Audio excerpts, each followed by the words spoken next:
Adam Taxin talking with Daniel Greenfield, a.k.a. Sultan Knish, here about his column for Monday, June 11th, 2012, which is at the 45th anniversary of the Six-Day War, at least on the secular calendar. The column is called Israel's Heroism of Survival. Daniel, welcome. Let's instead of giving your opinion, people can read your article for your thoughts on it. I'm wondering if we can just do a little bit of a history lesson here. What occurred in the Six-Day War? What people need to know who just are a little too young or just a little ignorant about it. What are the most important things for people to realize? The most important thing to realize is that Israel's back was very literally against the wall. That conditions forming that would have resulted in a multi-army Arab invasion of Israel, and that Israel stepped forward, and seeing that it was caught in a death trap, it struck first, it struck very effectively, and it managed to buy itself a great deal of breathing room, while at the same time creating the conditions which politicians use to bargain away its sovereignty. What specifically was occurring in the days and weeks up to the Six-Day War, I guess in April and May and early June? A key element, obviously, was the blockade of the Suez Canal, which essentially cut off Israel's ports from access. Now, the Suez Canal was supposed to be an international waterway. It was supposed to have open access to everyone. And cutting off Israel in that way was an effective act of war, and it was also one of these steps that were being taken until an actual invasion would occur. Now, you had Egyptian armored divisions moving in, you had forces being positioned closer and closer, and the world made it very clear to Israel that it would not have its back, that there would be no real support for it. The Israeli government desperately rushed around here and there looking for support from someone, and found no support, found that its back was up against the wall and had to take action or be destroyed. And that seems to be your biggest point here, that Israel has to look out for itself, no one else will do it, and Israel only has effective leadership when it has no other choice. Is that a fair assessment? Yes, it is, because that's really what it always comes down to.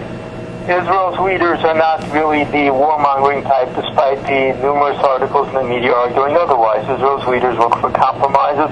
They look for a way to avoid conflicts. They exhaust every possible option beforehand. It's usually when there are no more options that they actually commit to a full-scale assault. Another point you make is that the generals don't deserve that much credit for great decision-making and leadership in general in Israel, including during the 1967 Six-Day War. Can you explain that a little bit? Israeli generals tend to be overrated. There's been a bit of a cult of personality of people like Moshe Dayan or Yitzhak Rabin or Ariel Sharon. A lot of that has been created by their own press and by their own need to create this image of their own genius. The reality is that they weren't nearly as effective or as brilliant as they were set out to be. In many cases, the actual results under normal conditions would have been disastrous.